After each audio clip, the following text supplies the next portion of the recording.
पहाड़ियों के पास एक छोटे से जंगल के घोंसले में टिमटिमाता दिया जल रहा था। ठंड बहुत ज्यादा थी। टुनटुनी चिड़िया, पिंकी चिड़िया, सुनहरी और भूरी चिड़िया भगवान के पास अपनी माँ के लिए प्रार्थना कर रही थी। उनकी माँ टूनी चिड़िया बहुत बीमार थी और दर्द सहते सहते उसकी मृत्यु हो गई।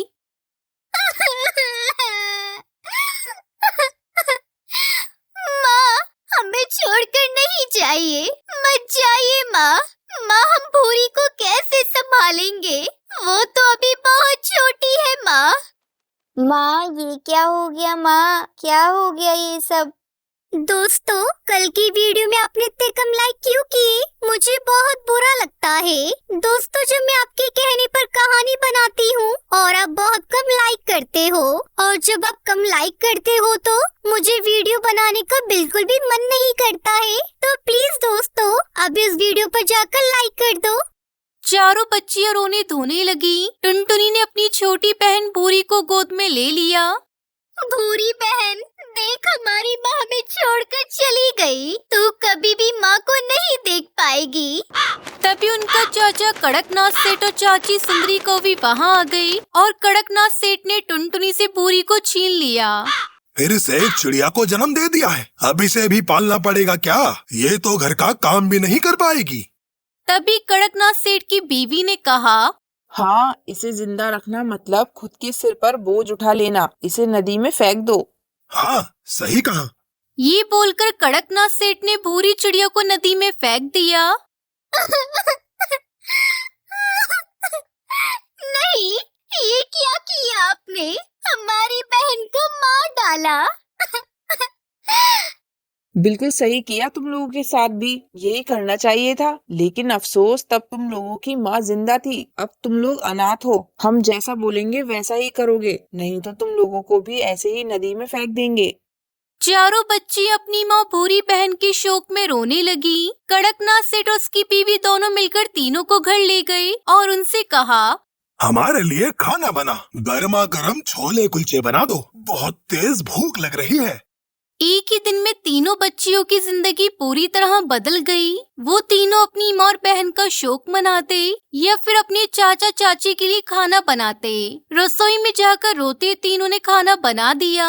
खाना खाकर चाचा और चाची कंबल ओढ़कर सो गए। तभी टुनटुनी चिड़िया ने बाकी दोनों बहनों से कहा, सुनो, यहाँ पर रहना हमारे लिए खतरे से खाली नहीं है। हमें यहाँ से भागना पड़ेगा। हाँ दीदी, आपने सही कहा। चलिए भाग चलते हैं। मौका देखकर तीनों घोंसले से निकल गईं और तेज तेज उड़ने लगी। रात बहुत हो गई थी, ऊपर से ठंड हद से ज्यादा बढ़ गई थी। वो लोग जी जान लगाकर बस उड़े जा रही थी। जल्दी चलो, यहाँ से जितना दूर हो सके चलो। दीदी, हम तो जंगल की ओर जा रहे हैं। वहाँ आदमखोर दुष्ट चील रहता है। हमारे चाचा चाची से अच्छा तो आदमखोर दुष्ट चील है। चलो जल्दी, चलो जंगल में। दुर्गा माँ की कृपा होगी तो हम जिंदा रहेंगे। वो तीनों उड़ते हुए जंगल में पहुंच गए। जंगल में पहुंचकर वो लोग एक पेड़ पर बैठ गए और सुनहरी चिड़िया रोने लगी। आज हमने कितना कुछ खो दिया। हमारी जिंदगी से सब कुछ खत्म हो गया।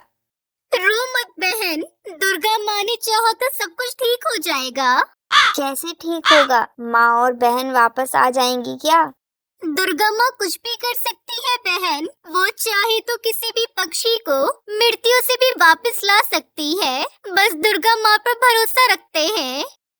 वो लोग बातचीत करते करते वहीं सो गए। सुबह सुबह जंगल के आदमखोर दुष्ट चील की नींद खुल गई और नींद खुलते ही उसे चिड़ियाओं की खुशबू आई। अरे, सुबह सुबह चिड़ियों की खुशबू आ रही है।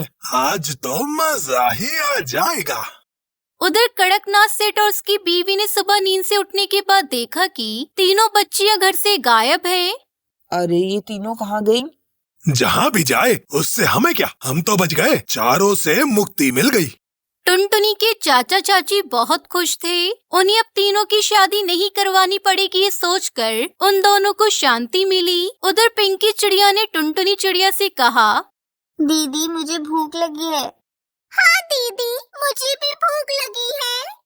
भूख तो मुझे भी लगी है बहन, लेकिन अभी इस जंगल में क्या खाने को मिलेगा? रुक, मैं ढूंढ कर देखती हूँ। टुनटुनी खाना ढूंढने चली गई। थोड़ी दूर जाने पर उसे एक सेब का पेड़ दिखाई देता है और वो अपनी बहनों के लिए सेब तोड़ लाती है। जल्दी से इसे खा लो। और हाँ, हमें उस आदमखोर चील से बचकर रहना है। उसके बड़े बड़े पंजे हैं, वो पक्षियों को एक ही बार में मार देता है। हमें थोड़े दिन यही रहना होगा। पिंकी सुनहरी, तुम दोनों लकड़ियाँ काट कर लाओ, हम घोंसला बनाएंगे। और मैं जब तक मिट्टी से दुर्गा माँ की मूर्ति बनाती हूँ। पिंकी और सुनहरी लकड़ियाँ काटने चली गई और टुनटुनी चिड़िया ने मिट्टी से दुर्गा माँ की एक छोटी सी मूर्ति बना ली। उसके बाद उन तीनों ने लकड़ियों से एक छोटा सा घोंसला बना लिया। फिर वो दुर्गा माँ की पूजा करने लगी। हे दुर्गा माँ, हमारी रक्षा करना। हमने बहुत कुछ खोया है। किसी अपने को खोकर कैसा लगता है वो हमें पता है। बस इस दुनिया में किसी को ऐसा दुख ना पहुँचे, मैं यही चाहती हूँ। तभी टुनटुनी ने देखा कि सुनहरी के पर से खून निकल रहा था। अरे ये क्या बहन, तेरे पर से खून क्यों निकल रहा है?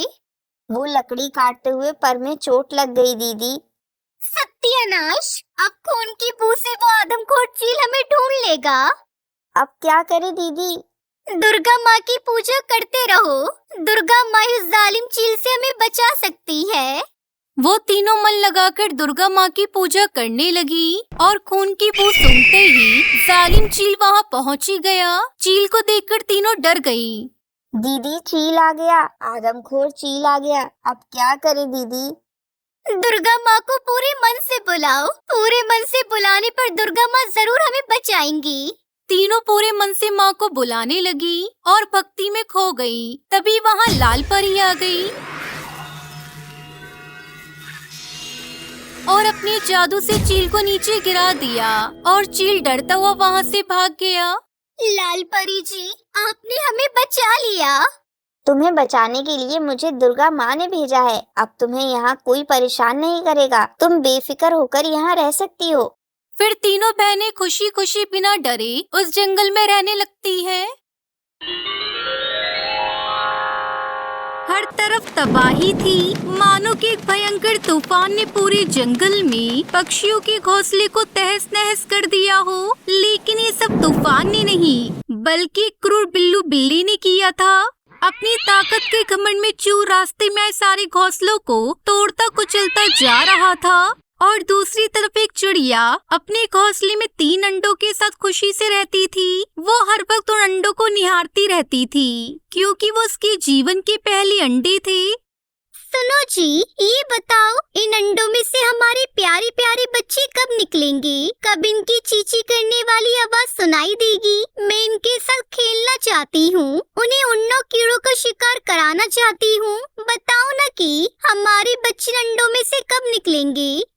अगर हमें अपने बच्चों के साथ खेलना है, शिकार करना सिखाना है, तो हमें जितना जल्दी हो सके अपने अंडों को इस जंगल से दूर ले जाना होगा, क्योंकि इस जंगल में एक दुष्ट बिल्ला आ चुका है। उस बिल्ले ने पूरे जंगल में पक्षियों के घोंसलों को उखाड़ फेंका है और कई पक्षियों की हत्या कर दी है।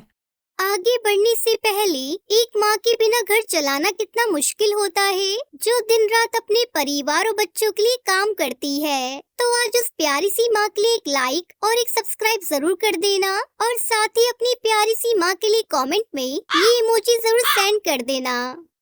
नहीं, ऐसा कैसे हो सकता है? हम अपने अंडों को लेकर कहाँ जाएंगे? कौन हमें पनाह देगा? अरे नहीं, ये यहीं आ रहा है। तुम अंडों का ख्याल रखना, मैं अभी इसको यहाँ आने से रोकता हूँ। ऐ दुष्ट बिल्ले, आगे मत जाओ, उस तरफ मेरी पत्नी और मेरे अंडे हैं। अगर तू आगे आया तो तू मेरे घोंसले को भी नष्ट कर देगा। तू किसी और जंगल चला जा। तेरी इतनी हिम्मत कि तू मुझे आदेश दे? इतना छोटा होकर भी तू मुझे आदेश दे रहा है? तुझे इसकी कीमत चुकानी होगी। बिल्लू बिल्ला आगे बढ़कर टुनटुनी चिड़िया के पेड़ को जोर जोर से हिलाने लगता है, जिससे उसका घोंसला भी हिलने लगता है। मेरे बच्चे, मेरे अंडों को मत मारो। हे ऊपर वाले, ये सब क्या हो रहा है? तभी बिल्लू बिल्ला जोर से पेड़ को हिलाकर उसके घोंसले को नीचे गिरा देता है, जिसकी वजह से उसके अंडे नीचे गिरकर टूट जाते हैं।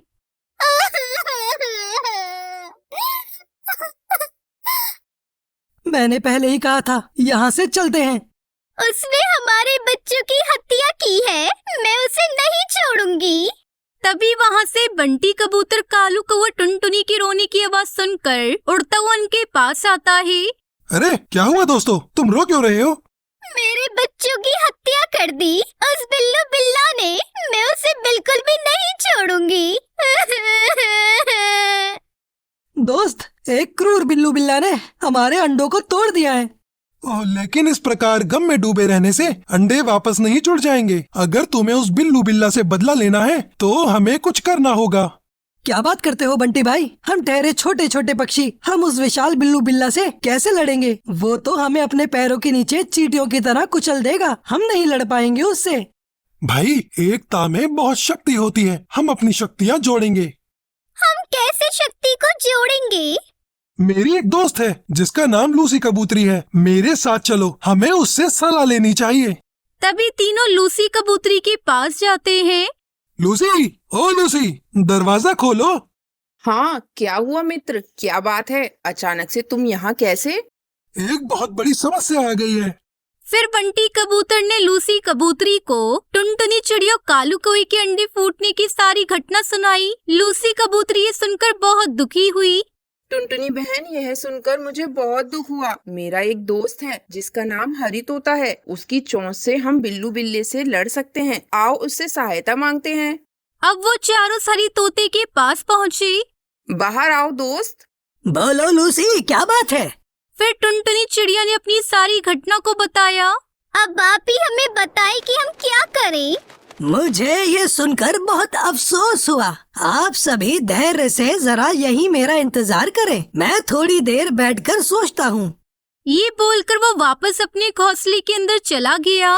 काफी समय हो चुका है, टुनटुनी का रो रो कर बुरा हाल होता जा रहा है। तभी हरी तोता फिर से घोंसले से बाहर आया। उसके चेहरे पर अलग ही चमक थी।